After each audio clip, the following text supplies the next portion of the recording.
Have you ever made a choice and, I don't know, maybe 5 minutes later thought, why did I do that? Maybe it was an impulse buy or putting off something you knew was important. Of course you have. We all have. Today, we're going to get into the science behind that inner tug of war and explore the hidden forces that are really pulling the strings on the decisions we make every single day.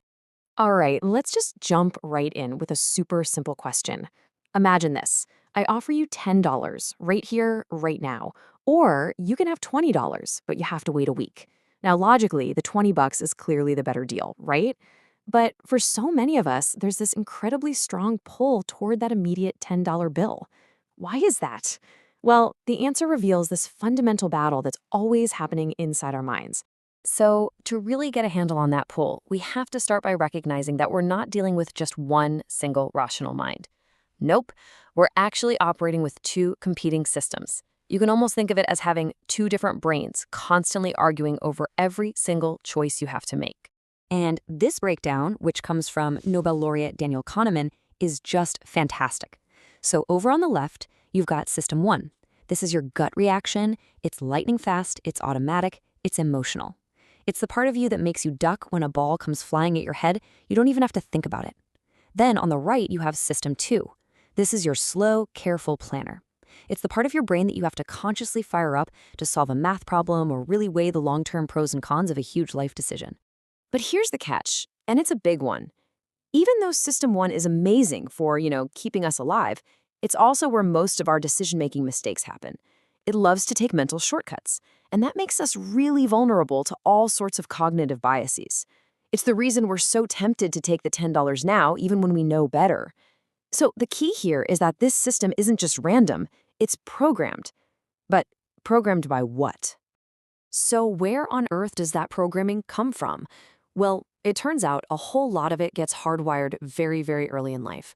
Our experiences as kids can create this lasting echo that shapes our choices for decades. Okay, so there's a fancy scientific name for picking the $10 now over the $20 later. It's called temporal discounting. It just means we have this natural tendency to see a future reward as less valuable just because it's further away. The more we discount the future, the more we're going to chase that immediate gratification. So where does this tendency come from? Well, a massive study in PLOS1 looked at over 12,000 adults in 61 different countries, and what they found was this fascinating, surprising link between the environment we grew up in and how we make decisions as adults. And this graph just shows the core finding so perfectly. Let's break it down. The study found that people who grew up in tougher economic situations, that's the steeper dotted line, were much more likely to devalue those future rewards. In other words, they were way more likely to take the smaller payout now. And look at this, that urge gets even stronger if they've also recently had a financial setback. It's like their system one brain learned from experience that a small reward you can hold today is a lot more reliable than a bigger one that's just a promise for tomorrow. So here's the bottom line. Our past isn't just the past. The stress and the uncertainty from our early years can literally hardwire a preference for right now, creating a kind of blueprint for our financial decisions that can stick with us for our entire lives. Okay, so knowing that, how do we fight back? How can we possibly overcome biases that got wired into our system one a long, long time ago? Well, it all starts with understanding the specific mental traps we fall into and then learning a better way to think. And our system one is just littered with these traps. You've got loss aversion, where the pain of losing $100 feels way, way worse than the joy of gaining $100. There's recency bias, where we convince ourselves the market will keep going up just because it did last week. Overconfidence, right? A couple of lucky stock picks and suddenly we think we're the next Warren Buffett. And of course, confirmation bias, where we only look for news that proves what we already believe. These biases are automatic, they're powerful, and most of the time, we don't even see them happening. They are the default setting of our fast-thinking brain.